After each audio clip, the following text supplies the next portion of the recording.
ಪ್ರಮುಖವಾದ ವರ್ತಮಾನವನ್ನು ಕೇಳಿದ್ರ ರಾಜ್ಯ ಕೋಶೋಧಿಗಳನ್ನು ಕಳೆದುಕೊಂಡು ಸೈನ್ಯದ ಸಹಾಯವಿಲ್ಲದೆ ಆ ಕೃಷ್ಣನಲ್ಲಿ ನಂಬಿಕೊಂಡಿರುವ ಪಾಂಡವರು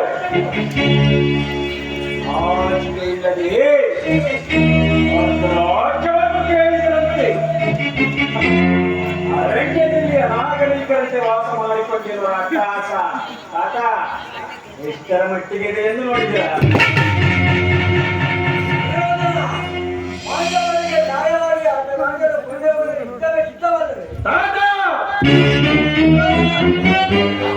ಏನು ಹೇಳಿದ್ರಿ? ಯುದ್ಧವೇ ಯುದ್ಧ. ಅದಕ್ಕೆ ನಾನು ಸದಾ ಸಿದ್ಧ. ನನ್ನ ಬಳಿ 11 ಅಕ್ಷರಿ ಕೈಯಿಂದ ಆದರೆ ಸಿಕ್ಕಿದ ಪಾಂಡವರು ಮೋದಿಸಿದ ಆನೆಯ ಕಾಲಿಗೆ ಸಿಕ್ಕಿದ ಬಾಳಿನಂತೆ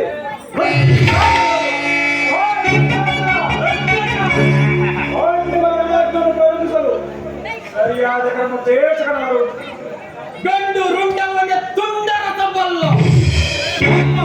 ಮಹಾವೀರ ಸೂರ ಕಣ್ಣನಿಲ್ಲವೆಡ್ರಜ ಪರಮ ಪೂಜ್ಯರಾದ ಭೀಷ್ಮ ದ್ರೋಣಾದಿಗಳ ಕಂಡ ಮುಂದೆ ಬೆಳೆದ ನನಗೇತಕ್ಕೆ ಅದರ ಚಿಂತೆ? ಚಕ್ರವರ್ತಿಗೆ ಜಯವಾಗಲಿ.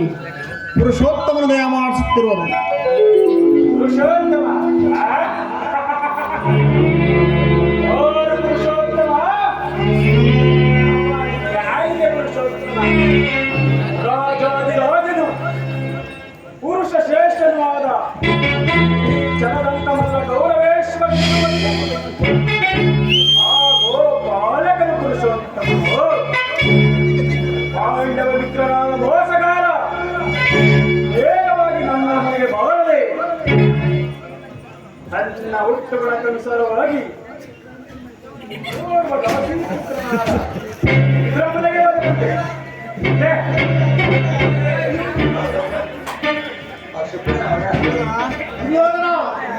ಪಾಂಡವರಿಗೆ ಬರಬೇಕಾದ ಅರ್ಧ ರಾಜ್ಯವನ್ನು ಹೇಳಲು ಶ್ರೀಕೃಷ್ಣ ಪರಮಾತ್ಮನು ಬಾಯಬಾರಿಯಾಗಿ ಬರ್ತಿರುವನಲ್ಲದೆ ನಿನ್ನಲ್ಲಿ ಹೆಚ್ಚಿನೆಯಾಗಿ ಬರ್ತಿಲ್ಲ ದುರ್ಯೋಧನ.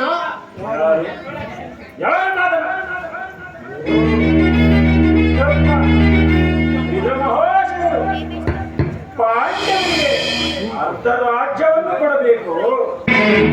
ಅದನ್ನು ಚಕ್ರವರ್ತಿಯಾದ ನಾನು ಕೇಳಿ ತಿಳಿದುಕೊಳ್ಳಬೇಕು.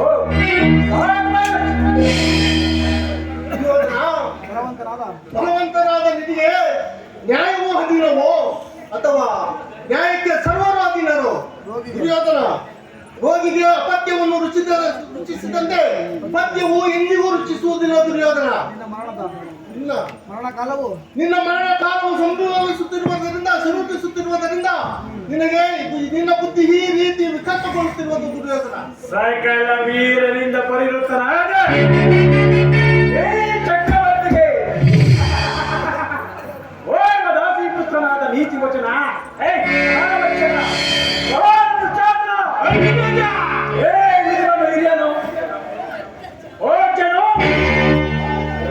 ಸಾಗೆಯಿಂದ ಸುಮ್ಮನೆ ಇದ್ದ ಮಾತ್ರಕ್ಕೆ ರಾಜಸ್ಥಾನದ ಗೌರವವಿಲ್ಲದೆ ಮಾತನಾಡುತ್ತಿರುವ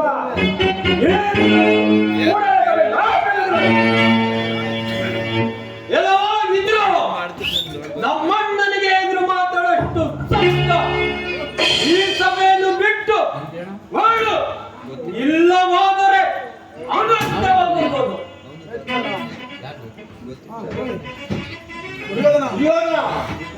ನನ್ನನ್ನು ಸಭೆಯನ್ನು ಹೊರದೂಡುವಷ್ಟು ಸಾಮರ್ಥ್ಯ ಉಂಟಾಗ್ತದೆ ನಿನಗೆ. ನೀನು ಎಷ್ಟೇ ಯೋಗ್ಯನಾದರೂ ನನಗೆ ತಿಳಿದಿರುವ ನ್ಯಾಯ ನೀತಿಯನ್ನು ಎಳೆಯಬೇಕು.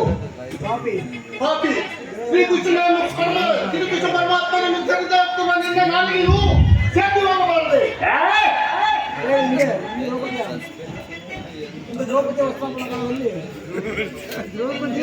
ದ್ರೌಪದಿಯ ವಸ್ತ್ರಾಪರಣ ಕಾಲದಲ್ಲಿ ಭೀಮನ ತೊರೆಯನ್ನು ಪರಿಹರಿಸಿಕೊಳ್ಳುವಾಗ ಅದನ್ನು ತಡೆಯಲು ಇಟ್ಟಿದ್ದ ಈ ಬಿಲ್ಲನ್ನು ಈಗಲೇ ಮುರಿದು ಬಿಸಾಡಬೇಕು. ಪ್ರಮಾದವಾಯಿತು. ಪರಮ ಪೂಜ್ಯರಾದ ವಿದುರನನ್ನು ಅಪಹಾಸ್ಯಕ್ಕೀಡು ಮಾಡಿ ಮಿತ್ರ ಸರ್ವೋತ್ತಮವಾದ ಬಿಲ್ಲಿನ ಸಹಾಯವನ್ನೇ ಕಳೆದುಕೊಂಡೇ ಇಲ್ಲ. ಪರಮ ಪೂಜ್ಯರಾದ ವಿದುರನು ಧನುರ್ಧಾರಿಯಾಗಿ ಯುದ್ಧ ರಂಗದಲ್ಲಿ ನಿಂತಿದ್ದರೆ ಅವರನ್ನು ಜಯಿಸುವವರು ಈ 3 ಲೋಕಗಳಲ್ಲಿ ಯಾರೂ ಇರಲಿಲ್ಲ.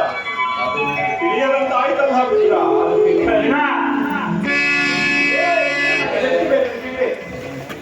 ನೀನು ಹೆದರುವಂತಾಯ್ತಲ್ಲ.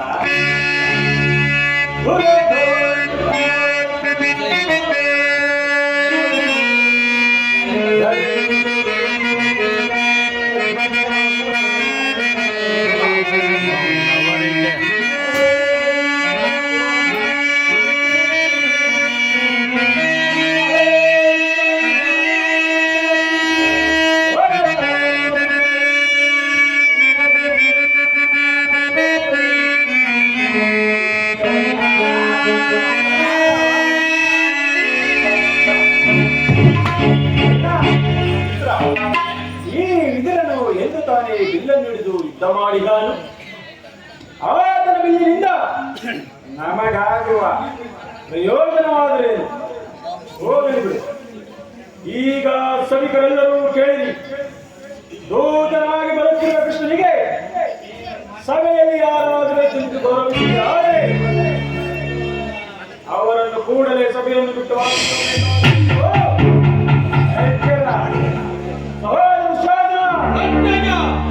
ಸೇನಾಧಿಕಾರಿಗಳ ಪಟ್ಟಿಯನ್ನು ಸಿದ್ಧಪಡಿಸುವ ಸಿದ್ಧವಾಗಿರುವುದು ಎಲ್ಲಿ ಅದನ್ನು ಕೊಡು. ಕೃಷ್ಣನ ಬಂದಾಗ